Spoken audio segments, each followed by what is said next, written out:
मजेत असाल, मजेतच राहा. मित्रांनो, परीक्षा जवळ आल्या, राईट, आणि आपण त्याचा अभ्यास करतो आहोत. तुम्ही कुठल्याही परीक्षेचा अभ्यास करत राहा, असा एकही पेपर नाही ज्याच्यामध्ये आर्टिकल्स विचारले गेले नाही आहेत इंग्लिश ग्रामरमध्ये, राईट ना. परंतु मला माहिती आहे की जर तुम्ही स्पर्धा परीक्षांचा खास करून अभ्यास करत असणार तर तुम्हाला एक प्रश्न नेहमी आढळलेला असणार की ए एंड द हे आर्टिकल भरताना आपण कुठे भरायचे आर्टिकल इथपर्यंत आपल्याला बरोबर कळतं, आपण थोडासा रट्टा वगैरे मारतो, परंतु कुठे आर्टिकल भरायचं नसतं हे आपल्याला थोडंसं कळत नाही, बरोबर ना. मला माहिती आहे. चला, आज आपण ह्या व्हिडिओमध्ये ह्याच गोष्टी जाणून घेणार आहोत. अशा काही ट्रिक्स सांगणार आहे, अशा काही गोष्टी सांगणार आहे की ज्याच्यामध्ये तुम्हाला कळणार आहे एक्झॅक्टली की अशा अशा सिच्युएशन मध्ये आपण अजिबातही आर्टिकल भरू नये. कुठलंच आर्टिकल लिहू नये, तिथे ए लिहू नये, एन लिहू नये किंवा द सुद्धा लिहू नये. कारण ना कुठे आर्टिकल लिहायचं आहे त्याच्यापेक्षा कुठे नाही लिहायचं आहे ह्या जागा स्पर्धा परीक्षेच्या काळामध्ये फार महत्वाच्या आहेत, राईट ना. चला मग समजून घेऊयात एक एक गोष्ट. सगळ्यात पहिली महत्वाची गोष्ट, जिथे प्रॉपर नाव नसेल ना त्याच्या अलीकडे अजिबात आर्टिकल लिहायचं नाही. आता तुम्ही असं म्हणणार प्रॉपर नाव काय असतं, ठीक आहे ना. थोडासा तुम्ही नावाचा अभ्यास केला असेल तरी पण मला सांगायला आवडेल की जे पण शब्द कॅपिटल लेटर्सने लिहिलेले असतील आणि ते कशाचे तरी नाव असतील, गावाचं नाव, माणसाचं नाव, झाडाचं नाव, कशाचं पण, फुलाचं नाव, ठीक आहे ना, तर अशा लेटर्सने सुरू झालेले जे शब्द आहेत कॅपिटलाइजने आणि जे प्रॉपर नाउन ज्यांना आपण म्हणतो त्यांनी सुरू झालेल्या शब्दांच्या अगोदर अजिबातही आर्टिकल लिहायचं नाही. समजलं. उदाहरणार्थ कोणतं पण एखादं वाक्य घ्या. सपोज त्यांनी आपल्याला एखादं वाक्य असं दिलंय की dash dash Mumbai is the capital city of Maharashtra. असं दिलं आहे एक्झाम्पल. ओके, आपल्याला पटकन कुठेतरी एक मोह होतो, आता काय लिहू आता, एकतर पण ए लिहू किंवा द वगैरे कुठेतरी जाणार, परंतु तसं नाहीये. का? कारण मुंबईचा एम कॅपिटल आहे, मुंबई हे प्रॉपर नाउन आहे, त्याच्या अलीकडे अजिबातही द वगैरे कुठलंच येणार नाही. हे तर नाहीच, त्यांचा विषय सोडा, परंतु कोणतेही आर्टिकल येणार नाही. काही तुमच्या लक्षामध्ये त्यांनी म्हटलं समजा dash dash India is one of the most ancient countries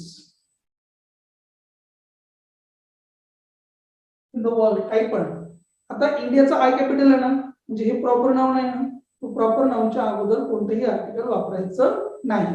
clear आहे मुद्दा? येस. चला पुढे जाऊया. जे पण मटेरियल नाउन्स असणार, परत तुमच्या डोक्याला त्रास असणार, मटेरियल नाउन काय असणार नाही का. अहो, मटेरियल नाउन म्हणजे जे मटेरियल आपण बिल्डिंग वगैरे बांधतो त्यासाठी काही मटेरियल आणतो की नाही, ज्याही वस्तूपासून दुसरं काहीतरी बनतं त्या सगळ्यांना म्हणायचं मटेरियल नाउन्स, ठीक आहे ना. आता कशापासून काय बनतं तुम्ही मला सांगू शकता. बिल्डिंग आहे, कशाने बनली बिल्डिंग? रेती ना, रेतीवाला नवरा पाहिजे, विटा आहे, दगड आहे, माती आहे, चुना आहे, सिमेंट आहे, रंग आहे. तर ज्याच्याने तुम्हाला दुसरी काहीतरी गोष्ट बनणार आहे त्या सगळ्यांना आपण मटेरियल म्हणू, ठीक आहे. साखर आहे, साखरेपासून आणखी काहीतरी बनत असेल एखादा ज्यूस वगैरे तर साखर मटेरियल नाउन आहे, ठीक आहे. सोनं आहे, सोन्यापासून काही हार वगैरे बनत असेल तर सोनं काय? मटेरियल नाउन आहे. सोनं, चांदी, हिरे, मोती काय असेल नसेल ते ज्याच्यापासून दुसरं काहीतरी बनणार ती गोष्ट, ठीक आहे. हिऱ्यांपासून जर काही बनत असेल तर ते मटेरियल नाउन आहे. सोन्यापासून काही बनत असणार तर ते मटेरियल नाउन आहे. दगडांपासून जर काही बनत असणार तर दगड सुद्धा काय आहे? मटेरियल नाउन आहे. म्हणजे कॉमन नाउन्सच असतात ते, पण त्याच्यापासून काहीतरी बनतंय ते आपल्याला कळलं पाहिजे. असं ज्या ठिकाणी येईल ना त्या ठिकाणी अजिबातही आर्टिकल वापरण्याची गरज नाही, ठीक आहे. बघा, कोणतं एखादं उदाहरण तुम्ही बघू शकता. दिस नेकलेस इज मेड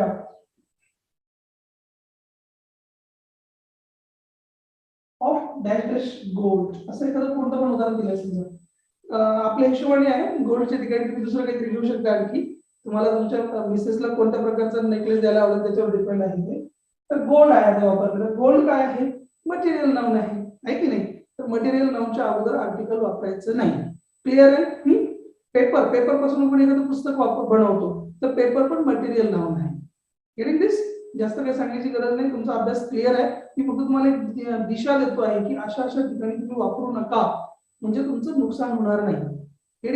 मग लिस्टअप करा कोणकोणते मटेरियल नाउन्स आहेत, ठीक आहे, त्यांनी बनवलेले वाक्य शोधा, डाउनलोड करा, गुगलवर सगळं पडलंय, you just have to go and find it out. Okay, आपल्याला काय आहे ना, आजच्या पिढीमध्ये फक्त रस्ता माहीत असणं तेवढंच खूप महत्वाचं आहे. ओके, चला पुढे जाऊया. जेवढे पण ऍबस्ट्रॅक्ट नाउन्स असतील, ऍबस्ट्रॅक्ट नाउन्स परत तुमचा प्रश्न तो असू शकतो कदाचित, ऍबस्ट्रॅक्ट नाउन काय असतात ना, ऍबस्ट्रॅक्ट नाउन्स म्हणजे ज्यांना आपण आपल्या पंचेंद्रियांनी अनुभवू शकत नाही ते. ठीक आहे, पंचेंद्रिय, आता परत तुमचं डबल प्रश्न, पंचेंद्रिय काय असतं, राईट, तर त्व का ना डो जी काय असणार ते, त्वचा, डोळा, कान, नाक, जीभ, या 5 जणांनी आपण त्यांचा अनुभव घेऊ शकत नाही, त्यांना आपण काय म्हणतो, ऍबस्ट्रॅक्ट नाउन्स म्हणतो, राईट ना. मग कशा कायचं आपण, मग कसं काय आपल्याला कळणार, आता पेन आहे, हा तर डोळ्याने दिसतोय मला, हो, मग हा आहे का ऍबस्ट्रॅक्ट नाउन, पेन नाहीये. परंतु समजा भीती आहे, तर भीतीला मी स्पर्श करू शकत नाही, भीतीची टेस्ट घेऊ शकत नाही, भीतीला बघू शकत नाही, हो की नाही, they can be only felt, आपण त्यांना फक्त अनुभवू शकतो, राईट ना, they can be only experienced. असे जे शब्द आहेत, असे काही शब्द आपल्या वाक्यामध्ये येत असतात, ते आपल्याला विचारतात, देतात ते वाक्यामध्ये, तर अशा वेळेला त्यांच्या अगोदर आपण त्या इमोशन्सच्या अगोदर, फिलिंगच्या अगोदर, क्वालिटीच्या अगोदर, ऍक्टिव्हिटीच्या अगोदर द वगैरे कोणतेही आर्टिकल वापरू नये. गेटिंग, एक एक एक्झाम्पल मी फक्त नावाकडून तुम्हाला घेतोय, जेणेकरून तुम्हाला कल्पना मिळावी. ठीक आहे, बघा, I have dot for you, sorry, love you टाकू, तुला ही शब्द महत्वाचा आहे. ठीक आहे, आता I have dot dot love for you, आपला साहजिकच आपला हात पुढे जातो, चला मी आता द लिहून टाकतो त्याच्यामध्ये, I have the love for you, I have the hate for you, I have the jealousy for you. नाही, काहीच नाही तिथे, नो आर्टिकल. ठीक आहे, काय लक्षात ठेवा, जिथे पण ऍबस्ट्रॅक्ट नाउन्स येतील, ज्यांना तुम्ही स्पर्श वगैरे करू शकत नाही, काय करू शकत नाही, फक्त अनुभवू शकता, क्वालिटीज असतील, ब्रेवरी असेल, एक्सपिरियन्स ऑफ फिअर असेल, राईट, त्या प्रमाणच्या तिथे आर्टिकल येणार नाही. पण माझ्या प्रिय मित्रांनो, मला तुम्हाला सांगायला आवडेल की जेव्हा ह्याच क्वालिटीज, ह्याच इमोशन्स, ह्याच फिलिंग्स, ह्याच ऍक्टिव्हिटीज जेव्हा एक स्पेसिफिक म्हणून, स्पेशल म्हणून वापरले जातात, ऍक्च्युअली बऱ्याच वाक्याच्या स्टार्टला पण येतात, ठीक आहे, त्यावेळेला मात्र आवर्जून द हे आर्टिकल वापरायचं असतं. हा व्हिडिओ जो आहे तो आर्टिकल कुठे वापरू नये त्यासाठी मी बनवतोय, परंतु तुम्हाला त्याच्यामध्ये गफलत होऊ नये म्हणून, म्हणजे जर अगोदर जर आला असता लव, इकडे आला असता dash, love I have is priceless. ठीक आहे, आता बघा, ह्या माझं प्रेम आहे ते कसं आहे, एकदम प्राइसलेस आहे, फार स्पेसिफिक आहे, स्पेशल आहे, महत्वाचं आहे, खास आहे, राईट ना, सगळेजण असंच म्हणतात. तर हे जे प्रेम आहे, इथे तुम्हाला मात्र द लिहावं लागेल. का, कारण याला तुम्ही स्पेसिफिक केलं, स्पेशल केलं, खास केलं. तर ही लक्षात ठेवा, जेव्हा आपण ऍबस्ट्रॅक्ट नाउन जेव्हा स्टार्टला येईल शक्यतो आणि त्याच्यावर फोकस केलं जाणार, the hate I have experienced, the jealousy I had seen, तर मग द वापरा.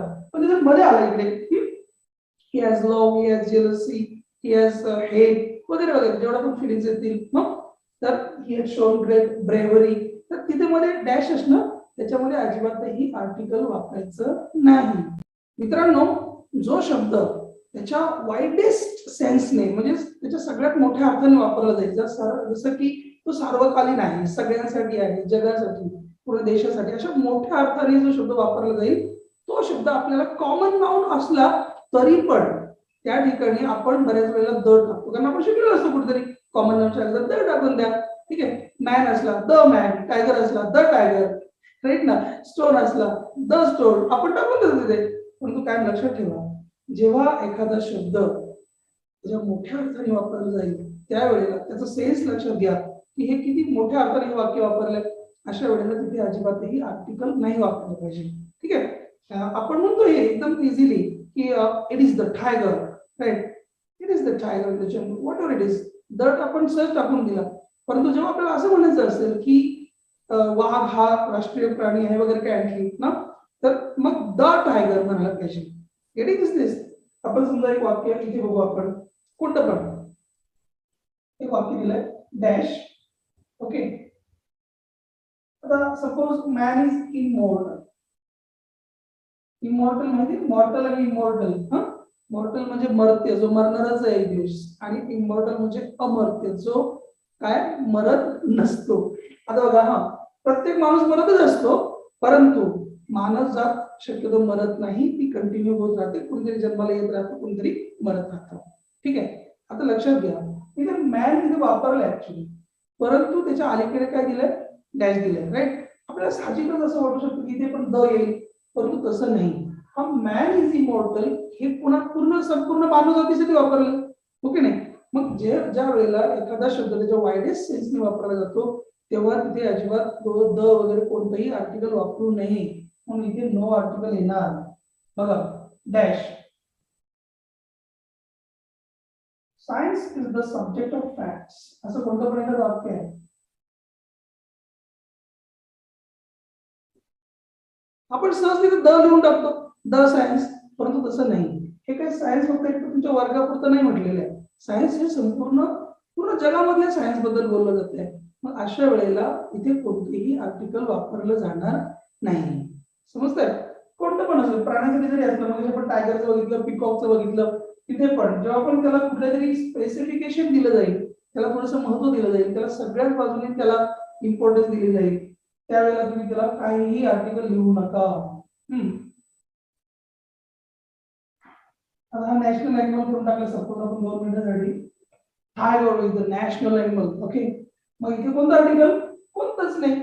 तिथे टी कॅपिटल येऊन जाणार ऑटोमॅटिकली, पण त्यांनी मुद्दाम तसं दिलेला नसतो आपल्याला फसवण्यासाठी. परंतु लक्षात ठेवा की इथे आपण कोणतंही आर्टिकल वापरत नाही. गेटिंग दिस? थोडं पुढे जात आणखी, ज्या वेळेला तुम्हाला असं वाक्य दिसेल त्याच्यामध्ये काइंड ऑफ, सॉर्ट ऑफ असं असतं, व्हरायटी ऑफ आला, त्याच्या पुढे आर्टिकल अजिबात वापरायचं नाही. Note it down. लक्षात ठेवा, जर तुम्ही हा व्हिडिओ जर अभ्यासाच्या दृष्टिकोनातूनच बघत असाल तर ह्या नोट्स पण तुमच्याकडे छोटे छोटे असणं फार महत्वाचं आहे. ठीक आहे. ज्या ठिकाणी तुम्हाला असं वाक्य दिसेल, आता एक वाक्य तंत्रज्ञान असलेलं आहे की kind of dash person are you. What kind of dash person are you? आपल्याला लगेच चाललं तिथे. What kind of a person? What kind of the person? असं करून टाकतो आपण. मित्रांनो सावधान, जेव्हा आपण काइंड ऑफ येईल, सॉर्ट ऑफ येईल, टाइप ऑफ येईल, ठीक आहे, व्हरायटी ऑफ येईल, जेव्हा पण हे शब्द दिसतील त्यावेळेला कोणतंही आर्टिकल वापरण्याची गरज नाही. राईट. लक्षात. मित्रांनो, जिथे पण तुम्हाला अनकाउंटेबल नाउन दिसेल ना, त्या ठिकाणी अजिबातही आर्टिकल वापरू नका. कोणतंच नका वापरू. तिथे ए पण नका वापरू, एन पण नका वापरू, आणि द ही नका वापरू. ठीक आहे. आता ज्यांचा प्रश्न असणार अनकाउंटेबल, त्याच्या नावामध्येच आहे ना uncountable, which can not be counted. Right. त्याला आपण काउंट करू शकत नाही. 1 2 3 4 ना. मला बरेच जण विचारतात चांदण्या काय तो स्टार्स, ते पण अनकाउंटेबल. अरे ते 1-2 फीचर मोजता येतील, पण त्या संख्येने आधी काय. राईट ना. मग मला कसं कळणार काउंटेबल आणि uncountable? Simple. Powder, liquid, gas हे 3 शब्द लक्षात ठेवा. ठीक आहे. ज्याचं चूर्ण केलेलं आहे, ज्याचं लिक्विड केलेलं आहे, ज्याचं वायुरूप केलेलं आहे, ठीक आहे, ज्याचे कण आहेत, जे धान्य आहे, लक्षात घ्या, त्या सगळ्या गोष्टींना तुम्ही अनकाउंटेबल म्हणू शकता. एखादा व्हिडिओ आपण अनकाउंटेबल नाउन वरती बनवलेला असेल ना, तुम्ही जाऊ शकता, specially go there and find out any list. ठीक आहे. आपण खूप सगळे व्हिडिओज बनवलेत. मला आवडेल मित्रांनो जर तुम्ही बाकीचे व्हिडिओ पण जर बघितलेत तर, कारण हे व्हिडिओ तुमच्यासाठीच आहे. आम्हाला येतं हे सगळं, तुम्हाला यायला पाहिजे म्हणून सगळं चाललंय. ठीक आहे ना. मग चल अनकाउंटेबल नाउन्स कसं कसं वाक्य आपण लिहू शकतो. उदाहरणार्थ आपण लिहितील की he gave me dash advice, असं एखादं वाक्य सपोज. ठीक आहे.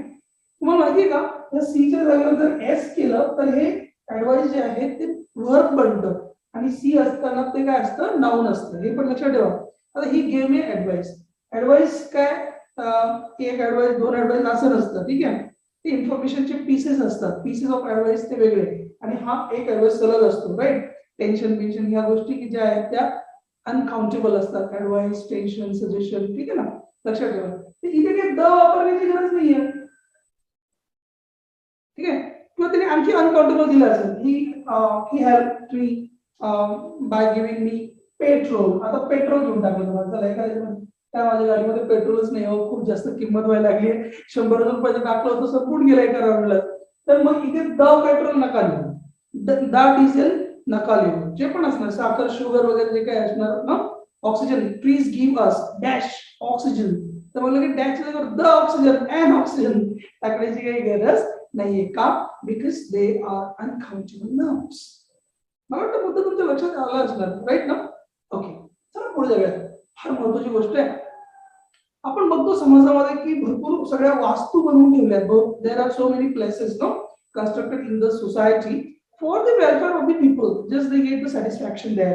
त्यामुळे तिथे समाधान मिळतं म्हणून त्या भरपूर सगळ्या वास्तू आहेत तिथे, मनाला शांती मिळते. मला माहिती तुम्हाला काय लक्षात आलं असणार, मंदिर आहे, मस्जिद आहे, चर्च आहे, नाही का, आणखी कोर्ट पण आहे, तिथे पण मनाला शांती, अशांती झालेली शांती करण्यासाठी लोक जातात. कोर्ट आहे, नाही का, अशा काही जागा आहे बघा, तुम्ही खूप सगळ्या शोधू शकता. विद्यालय, मध्यालय, सगळ्या प्रकारच्या जागा, ठीक आहे. शाळा आहे, कॉलेज आहे, युनिव्हर्सिटी आहे, जेल आहे, मंदिर आहे, मार्केट आहे, जिथे पण लोक जातात, अशा जेवढ्या पण, तुमचं घर सुद्धा. ओके, तर ह्या जेवढ्या पण प्लेसेस आहेत त्याची उदाहरणं 100% तुम्हाला परीक्षेत विचारणार म्हणजे विचारणारच. मग लक्षात ठेवण्याची गोष्ट काय की ह्या ज्या जागा आहेत त्या जागांवर एखादा माणूस त्याच कामासाठी गेला ज्याच्यासाठी ते आहे, ठीक आहे, तर तिथे आर्टिकल वापरायचं नाही. Understanding what I am saying? व्यवस्थित समजून घ्या. ह्या वास्तू, ह्या जागा ज्याच्यासाठी आहे तिथे आर्टिकल वापरायची काही गरज नाही आहे. आता सपोज एखादा मुलगा आहे, तो बिचारा आता शाळा सुरू होण्याची सगळेजण वाटच बघतात, राईट ना. आता गो टू काय स्कूल असेल, कॉलेज असेल, काय पण असेल, तुम्हाला पण स्कूलमध्ये जावं लागतं. मग आय गो टू स्कूल आहे, ठीक आहे. पण इथे काय वापरायचं, द का काय वापरायचं? काहीच नाही वापरायचं. का? कारण तुम्ही शाळेमध्ये शिकायला चाललेले असणार ना, त्याची नोंद असते, सेंटेन्स मध्ये 100% लिहिलेले असते, ठीक आहे. पण I go to school every day असं असणार समजा, म्हणजे तुम्हाला कळतं की मी दररोज शाळेत जातो, जाते, जे काय असेल. ओके, एक जण जातच नव्हतं, म्हणजे मला खूप कंटाळा आलाय. त्याच्या मम्मीने जरा सांगितलं तुला जावंच लागेल, तुझी इच्छा असो नसो. म्हटलं का बरं? मग त्याच्या मम्मीने सांगितलं अरे तू शाळेचा मुख्याध्यापक आहेस ना, बाकीच्यांनी त्याला आवडून आवडत तुला जावं लागणार आहे, दॅट्स इट. तर आपण शाळेमध्ये त्याच कामासाठी जातोय, तर इथे कुठेही आर्टिकल वापरायची गरज नाही. जर पेशंटला दवाखान्यामध्ये ऍडमिट केलं असेल तर तिथे द वापरण्याची गरज नाही, कारण दवाखान्यामध्येच ऍडमिट करणार ना, मंदिरातून नाही ऍडमिट करणार. Getting what I am saying? The patient was admitted in dot dot hospital. मग काय द म्हणणार? काही गरज नाही, इन हॉस्पिटल, कारण ते जागा त्याच्यासाठी आहे, ठीक आहे. The culprit was sent to jail. बघा हे वाक्य छान आहे, the culprit was sent to dot dot jail. आता कल्प्रिट म्हणजे कोण? गुन्हेगार, ठीक आहे. द अक्युज्ड, आरोपी, जे काय असणार. आता त्याला जेलमध्येच पाठवणार ना, म्हणजे ज्याला जिथे पाठवायचं असतं तिथेच पाठवलं गेलं. त्यामुळे लक्षात ठेवा, जेल असो, टेम्पल असो, वी गो टू टेम्पल, तर ज्याच्यासाठी ते आहे त्याच्यासाठीच गेलं, तिथं अजिबात आर्टिकल वापरायचं नाही. पण काय, पण आता जर आपलं तिथे जायचं काही काम नाहीये तरी आपण तिथे गेलो, अशा वेळेला मात्र तिथे द आर्टिकल वापरावे.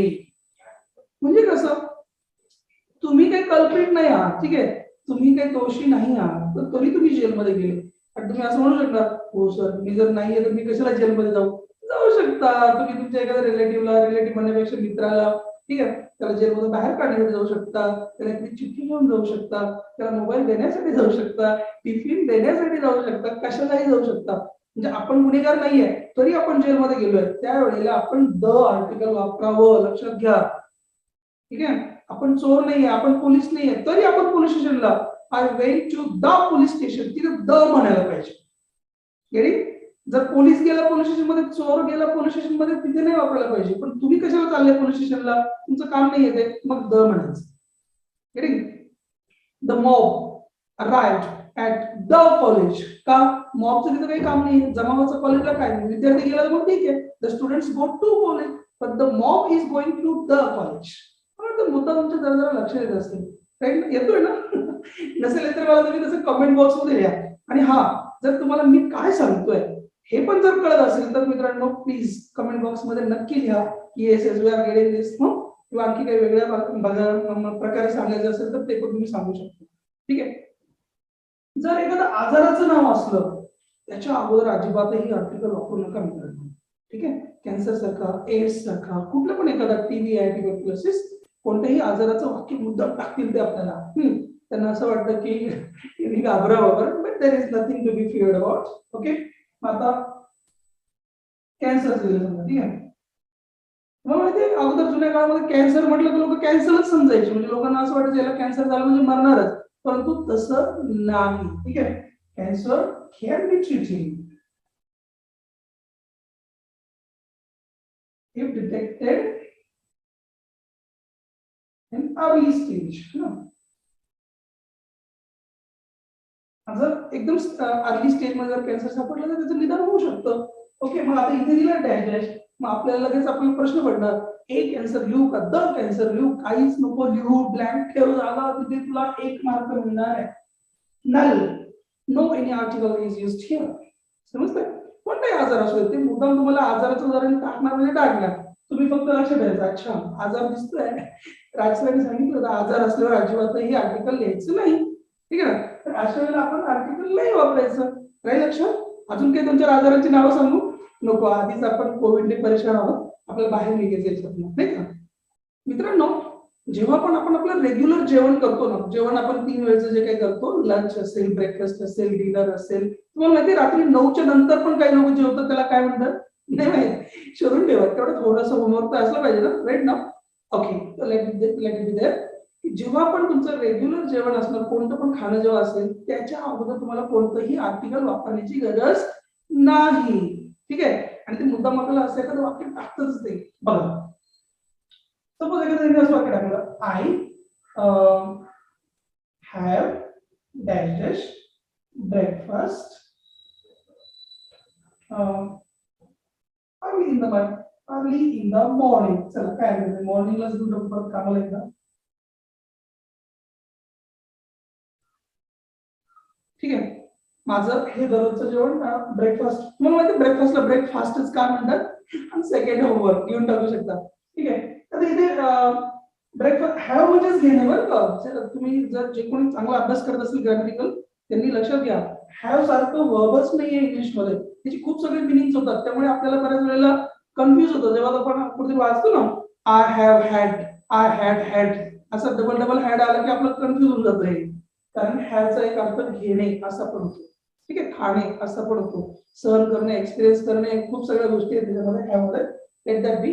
आपण इथे बघूया काय करायचं. आपला ब्रेकफास्ट एकदाच मिळालाय आपल्याला आयुष्यभरामध्ये, का दररोज घेतोय आपण, एव्हरीडे घेतोय ना, ठीक. मग रेग्युलर घेतोय ना, इथे अजिबात काही वापरू नका. समजताय? ठीक आहे. ब्रेकफास्ट असो, लंच असो, आय टेक माय लंच, किंवा माय सोडून द्या, आय टेक लंच असणार, I take dash lunch in the afternoon वगैरे असं असणार. तर मग तिथे काही वापरू नका, कारण ते रेग्युलर गोष्ट आहे. हा, पण त्याच्यामध्ये एक छोटीशी पळवाट आहे. कोणती? जर तुम्हाला त्यांनी जर सांगितलं असणार त्या जेवणाच्या अगोदर एखादं ऍडजेक्टिव्ह दिलेलं असणार, ठीक आहे, टेस्टी जेवण होतं एकदम, नाही का, आपलं दुसऱ्याच्या लग्नाचं जेवण किती टेस्टी लागतं ना, तशा प्रकारचं जर जेवण असणार, कुठलं पण डिनर वगैरे असेल, तर अशा वेळेला आपण त्याच्या अलीकडे आर्टिकल वापरू शकतो. ठीक आहे. It was a tasty meal. Getting? आपण ए वापरला का, टेस्टीसाठी म्हटले आपण, a tasty meal. Getting what I am saying about? तर जेव्हा ऍडजेक्टिव्ह त्याच्या अगोदर असणार, विशेषण जेव्हा असेल, त्यावेळेला तुम्ही तिथे जरूर ए वगैरे लिहित चला. I had A stomach full dinner, lunch, whatever it is, stomach फुल म्हणून त्याच्या अगोदर ए म्हटलं. गेटिंग दिस? पण नुसतंच डिनर असलं, नुसतं लंच असलं, तर तिथे काही वापरण्याची काही गरज नाहीये. मला वाटतं मुद्दा समजतोय. जास्त जेवण पुरण टाळलं तर सगळ्यांना भूक लागतील, म्हणून हा मुद्दा इथे थोडं थांबूया, कारण आपलं भरपूर काम आहेत पुढे आणखी, राईट ना. मित्रांनो, जिथे पण कुठे प्रवासाचा योग असणार, ठीक आहे, आपल्याला कोविडमुळे काही प्रवास करायला मिळालंच नाही, परंतु आता बऱ्यापैकी काही काही जणांनी सुरू करून दिले आता ट्रॅव्हलिंगला, थोडं जर्नी क्विझिंग वगैरे ना. तर जिथे पण ट्रॅव्हलिंग असणार, जर्नी असणार, त्या ठिकाणी आपण म्हणतो मी बसने गेलो, रेल्वेने गेलो, विमानाने. आजकाल तो काय जनसामान्यांच्या म्हणजे सामान्य पामरांच्या पण आयुष्यामध्ये विमानवारी आली आहे, राईट ना. तर आपण जेव्हा मार्गी प्रवास करतो ना, त्यावेळेला अजिबातही आर्टिकल वापरू नका. ठीक आहे.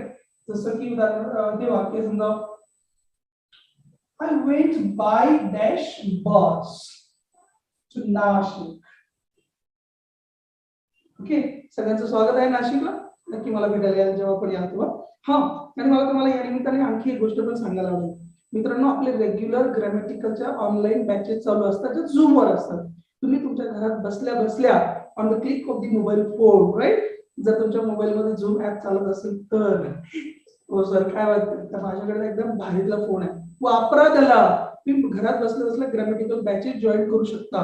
जर तुम्हाला असं वाटत असेल की मला इंग्लिश स्पीकिंगची पण थोडीशी अडचण आहे, मला बोलताच येत नाहीये, त्याचाही कोर्स आपल्याकडे ऑनलाईन अवेलेबल असतो.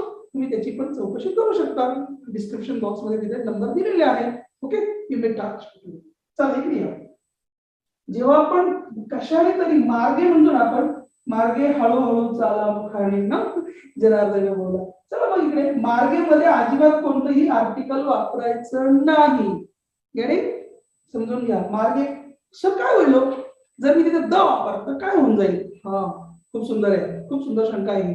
जर मी तिथे द वापरला, आय वेंट बाय द वापरला, तर याचा अर्थ काय झाला माहितीये का? एक बस उभी होती आणि तुम्ही बसच्या बाजूबाजूने गेला. समजून घ्या, लक्षात घ्या. जेव्हा पण आपण बायच्या नंतर द वापरू, त्याचा मिनिंग असं असणार की ती गोष्ट बाजूला उभी होती आणि तुम्ही तिच्या साईडने गेलात. तुम्ही साईडने तर नाही जाणार, कधीच पोहोचणार नाही. मग म्हणून आपण by bus, by train, by air, by jet कशाने पण जा, पण मध्ये कोणतेही आर्टिकल वापरू नका. जिथे नाती सांगितलेले असतील त्या नात्यांच्या अगोदर काय वापरण्याची गरज नाही. ठीक आहे, रिलेशनच्या अगोदर कोणतेही आर्टिकल वापरू नका. जर ऍक्च्युली बऱ्याच वेळेला वाक्य सुरुवात केलेलं असतं, suppose dash father is at home, किंवा दिलेलं असणार की I can't come with you because dot dot father is at home. तर आता फादर आहेत ना, राहू देत ना घरात बिचाऱ्यांना. हा, तर तिथे आपण कोणतेही आर्टिकल वापरू नये. ठीक आहे, द फादर म्हटल्यावर काय बोलू सर?